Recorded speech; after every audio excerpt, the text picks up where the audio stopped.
Peoples party نے اس local government کی ترمیم کو اپنی غرور اپنے اس جو ان کے پاس نمبر ہیں جس سے ان کو پتا ہے کہ وہ حکومت کو گرا دیں گے، انہوں نے اس کو جو ہے وہ ویٹو کر دیا۔ میں نے اس وقت کہا تھا کہ دیکھو آج آپ میری لوکل گورنمنٹ کی بات نہیں مان رہے نا، اب اس ملک میں اٹھنے والی ساری ایڈمنسٹریٹو یونٹ کی تحریک کا ہم حصہ بنیں گے۔ فاروق ستار کا کہنا تھا کہ اختیارات کی تقسیم کے بغیر پاکستان آگے نہیں بڑھ سکتا۔ یہ وڈیروں اور جاگیرداروں نے تاثر دیا ہے کہ اختیارات کی تقسیم سندھ کی تقسیم ہے، جو بالکل غلط تاثر ہے۔ ان کا کہنا تھا کہ سندھ کے عوام کو گمراہ کرنے کے بجائے اختیارات کی اصل تقسیم پر بات ہونی چاہیے۔ کیمرامین جاوید عمرانی کے ساتھ کرن خان، جیو نیوز، کراچی۔ ترجمان سندھ حکومت سعدیہ جاوید عباسی نے ایم کیو ایم پاکستان کی پریس کانفرنس پر رد عمل دیتے ہوئے کہا ہے کہ خالد مقبول صدیقی کے آئینی موقف کو آدھا سچ وہ قرار دیتی ہیں۔ انہوں نے کہا کہ ایم کیو ایم کا صوبہ کار سیاسی دیوالیہ پن کی آخری کوشش ہے۔ سندھ کو لسانی یا جغرافیائی بنیادوں پر تقسیم کرنے کی اجازت نہیں دی جائے گی۔ انہوں نے مصطفیٰ کمال کے 22,000 ارب روپے کے دعوے کو بھی سستی شہرت کا ڈیجیٹل سٹنٹ قرار دیا۔ ترجمان سندھ حکومت نے کہا کہ خالد مقبول صدیقی آئین کا آدھا سچ بول کر عوام کو گمراہ کرنے کی ناکام کوشش کر رہے ہیں۔ وزیر اعلیٰ خیبر پختونخوا سہیل خان آفریدی نے کہا ہے کہ خیبر پختونخوا کی پولیس کو جدید اسلحے سے لیس کیا جا رہا ہے۔ دہشت گردی کے خاتمے کے لیے کے پی پولیس کے لیے 191 ارب روپے رکھے ہیں۔ بنوں میں کارکنوں سے خطاب میں سہیل آفریدی کا کہنا تھا کہ بانی پی ٹی آئی حق اور باطل کی جنگ لڑ رہے ہیں، وہ عوام کی آزادی کے لیے جیل میں ہیں۔ ان کا کہنا تھا کہ بنوں سے اسٹریٹ موومنٹ سے بانی کی رہائی کے لیے آغاز کر دیا گیا ہے۔ 27 ستمبر کو بانی کی رہائی کے لیے سب سے آگے وہ خود ہوں گے۔ جماعت اسلامی نے پیٹرولیم لیوی کے خلاف گورنر ہاؤس کے باہر دھرنے کا اعلان کیا ہے۔ گورنر ہاؤس جانے والا روڈ کنٹینر لگا کر بند کر دیا گیا ہے۔ مزید بتا رہے ہیں اس بارے میں جیو نیوز کے نمائندے وقاص عالم انگاریہ۔ جماعت اسلامی کی طرف سے احتجاجی دھرنے کی کال آج جو ہے وہ گورنر ہاؤس پر دی گئی ہے۔ کال کے بعد اب سے کچھ دیر بعد جماعت اسلامی کے کارکنان اور رہنما کراچی بھر سے گورنر ہاؤس کے سامنے جمع ہوں گے اور یہاں پہ دھرنا دیں گے۔ میرے عقب میں آپ دیکھ سکتے ہیں کہ گورنر ہاؤس کے اطراف کے تمام راستوں کو بند کر دیا گیا ہے۔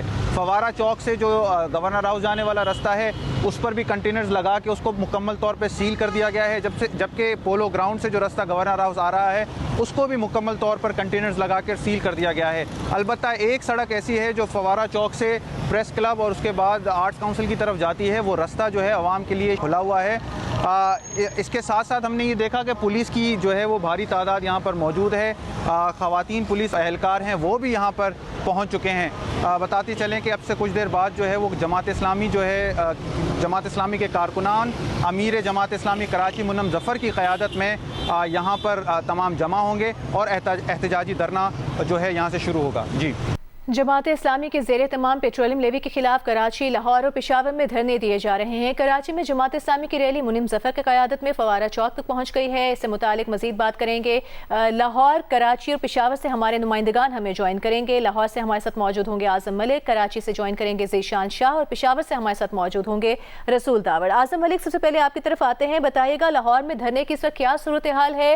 کون سے رہنما خطاب کریں گے دھرنے سے؟ جی بالکل، جماعت اسلامی کے دھرنے کے لیے کارکنوں کی مال روڈ پر مسجد شہداء کے باہر آمد کا سلسلہ جاری ہے۔ مسجد شہداء سے کارکنوں نے وزیر اعلیٰ ہاؤس کی جانب مارچ شروع کر دیا ہے۔ دوسری طرف جماعت اسلامی کے دھرنے کے باعث مال روڈ اور مہلکہ علاقوں میں ٹریفک کی روانی متاثر ہے۔ اس وقت پولیس نے مال روڈ پر رکاوٹیں کھڑی کر دی ہیں اور چیرنگ کراس کے قریب اطراف میں ٹرک لگا کر راستے بند کر دیے ہیں۔ اس وقت قائم مقام secretary general Jamaat Islami Nazir Ahmad Janjua stage پر پہنچ گئے ہیں، جبکہ میر جماعت اسلامی وسطی پنجاب جوید قصوری میر جماعت اسلامی لاہور بھی اسٹیج پر موجود ہیں۔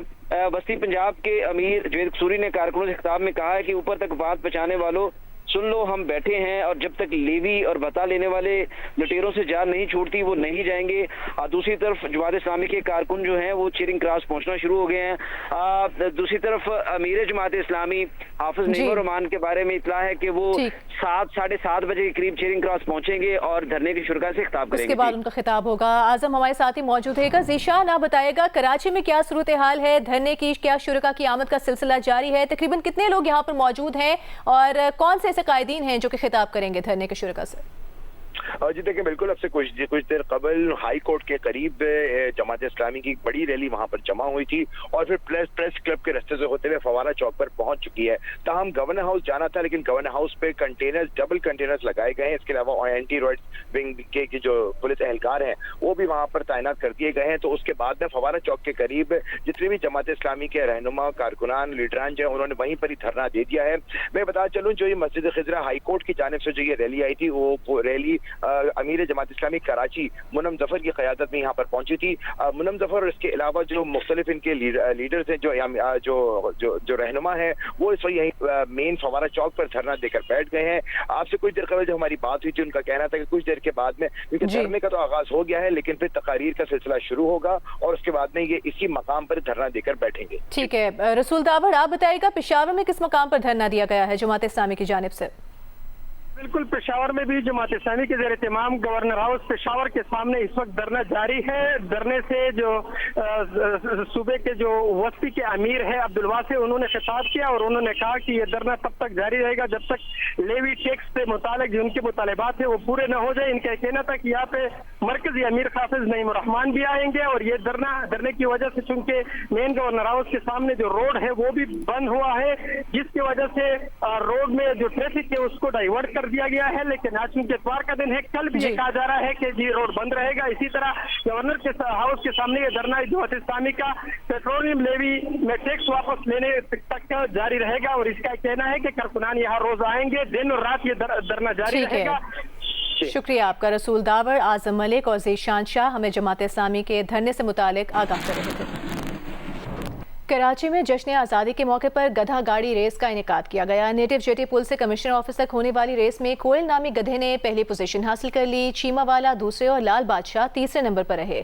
40 گدھا گاڑی مالکان نے اس ریس میں حصہ لیا. کمشنر کراچی حسن نقوی تقریب کے مہمان خصوصی تھے. ڈی آئی جی ٹریفک پیر محمد شاہ نے کہا کہ اپنے کلچر کو محفوظ رکھنا چاہیے. ریس کے روٹس پر ٹریفک انتظامات کے لیے رات بھر کام کیا گیا. ایڈیشنل آئی جی آزاد خان نے کہا کہ گدھا گاڑی ریس کراچی کا کلچر اور لیاری کراچی کی جان ہے.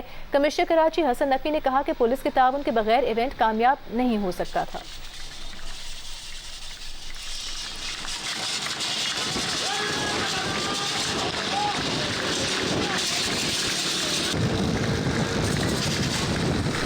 شہنشاہی موسیقی استاد نصرت فتح علی خان کو مداحوں سے بچھڑے 29 برس بیت گئے. فن موسیقی کے دیوتا کی آواز کی مٹھاس آج بھی کانوں میں رس کھولتی ہے اور سننے والوں پر وجد طاری کر دیتی ہے. لاہور سے حفصہ عثمان کی رپورٹ دیکھیے.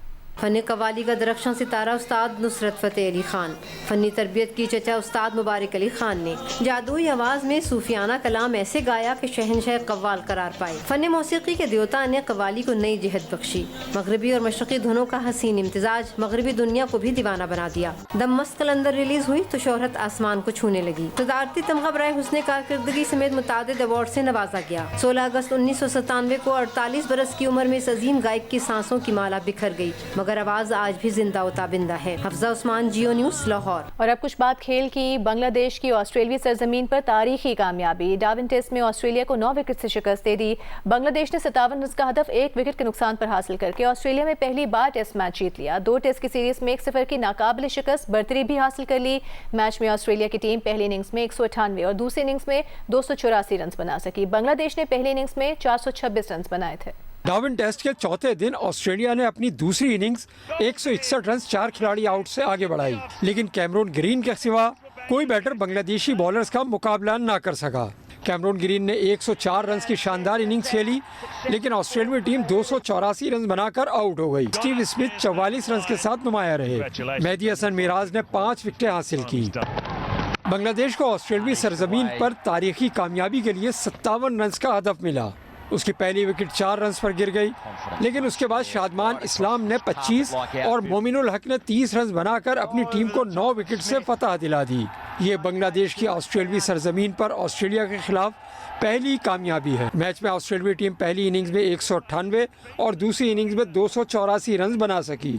بنگلہ دیش نے پہلی اننگز میں 426 اور دوسری اننگز میں 1 وکٹ پر 57 رنز بنائے. بنگلہ دیش کو 2 ٹیسٹ میچز کی سیریز میں 1-0 کی ناقابل شکست برتری حاصل ہو گئی ہے۔ پاکستان کرکٹ ٹیم نے 3 روزہ میچ میں سلیکٹ 11 کے خلاف 7 وکٹس کی فتح کے ساتھ پورا اعتماد آغاز کیا۔ پاکستان ٹیم آج بکنہم سے لیڈز پہنچ رہی ہے، جہاں کل سے پہلے ٹیسٹ کی تیاری شروع کرے گی۔ پاکستان اور انگلینڈ کے درمیان 3 ٹیسٹ پر مشتمل سیریز کا پہلا میچ بدھ سے لیڈز میں کھیلا جائے گا۔ انگلینڈ میں موجود پاکستان ٹیسٹ ٹیم نے 3 روزہ میچ میں سلیکٹ 11 کو 7 وکٹ سے شکست دی۔ سعود شکیل نے شاندار سینچری بنائی، امام الحق نے 80 رنز کی اننگز کھیلی۔ پاکستان ٹیسٹ ٹیم آج بیکنہم سے لیڈز پہنچی ہے، جہاں وہ کل سے پہلے ٹیسٹ میچ کی تیاری شروع کرے گی۔ پاکستان اور انگلینڈ کے درمیان 3 ٹیسٹ میچز کی سیریز کا پہلا میچ بدھ سے لیڈز میں شروع ہوگا۔